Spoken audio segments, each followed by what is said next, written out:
As financial markets plummet from the future impact of the president's just announced trade tariffs, the White House is playing down Wall Street's reaction. Before his departure for a long weekend in South Florida, President Trump said he remains confident that his massive tariffs on America's trading partners would lead to a stronger U.S. economy. The markets are going to boom, the stock is going to boom, the country is going to boom, and the rest of the world wants to see, is there any way they can make a deal?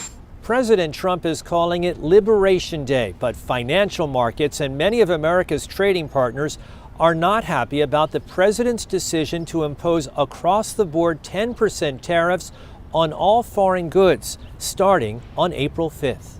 Mr. President, Congress is still debating over the next round of stimulus payments. If they don't act, do you plan to step in?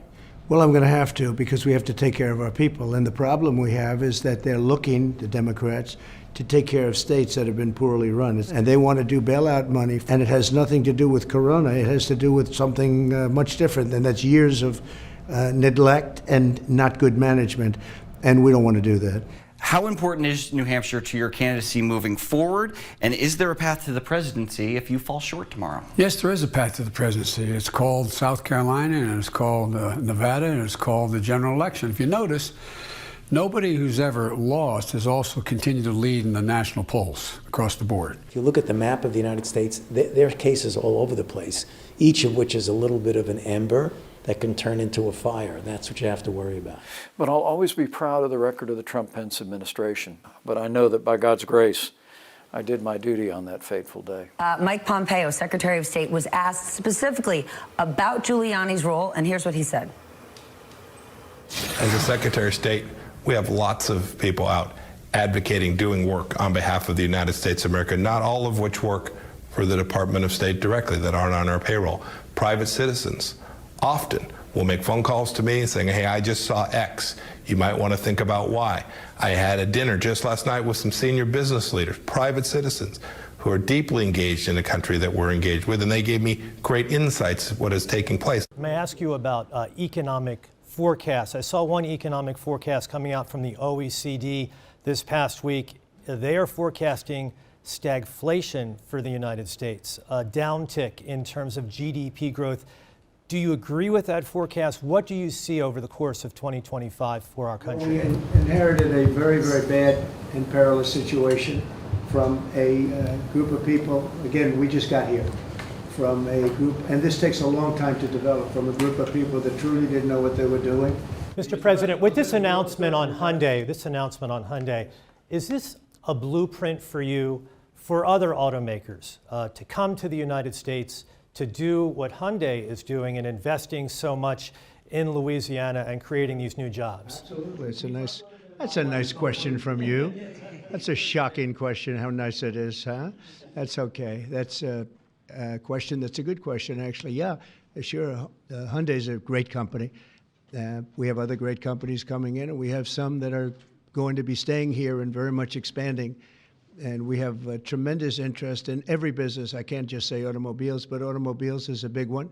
And yeah, this is the beginning of a lot of things happening. Mark Manning pushes his father-in-law, Frank Shakespeare, along the grounds of the memorial erected in his honor.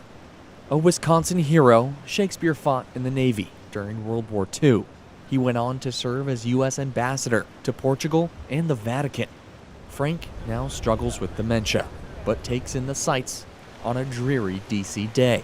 Not impeachable, but was it perfect or inappropriate, as some in your party have concluded? Well, we had that debate for 3 weeks, and different senators reached different conclusions about the appropriate remedy if they perceived that it was improper. Yeah, Ben and Julie, Congressman Charlie Crist tells me that his experience and his electability make him the Democrats' best shot to oust Governor Ron DeSantis. Donald Trump added 2 more to his national security team, naming his picks for Secretary of State and Director of National Intelligence. We take you to the U.S. Capitol, where between votes, we caught up with Democrat Majority Leader Steny Hoyer. The president clearly wants everybody to sing his tune. And the problem he has is some people are worried about that may be perjury, so they're not singing that tune. I've got a lot of questions about both her public comments in terms of being willing to agree with people who've leaked classified information, and obviously some of her visits to Russia and Syria. There are 11 days until that August 1st trade tariffs deadline. What can we expect between now and August 1st in terms of potential announcements of trade deals with any countries? Look, I can tell you the trade team and the president himself continue to be very engaged with countries around the world when it comes to our trade agreements. Mr. President, Secretary General Rutte has described President Putin as an adversary, a threat, an enemy. Do you view him the same way? And in addition to that, you mentioned General Kane, your chief of staff, the chairman of the Joint Chiefs of Staff. General Kane. Yes, he has said that Mr. Putin has territorial ambitions beyond Ukraine. Do you view that in the same way? Possible. I mean, it's possible. I know one thing, he'd like to settle. He'd like to get out of this thing. It's a mess for him.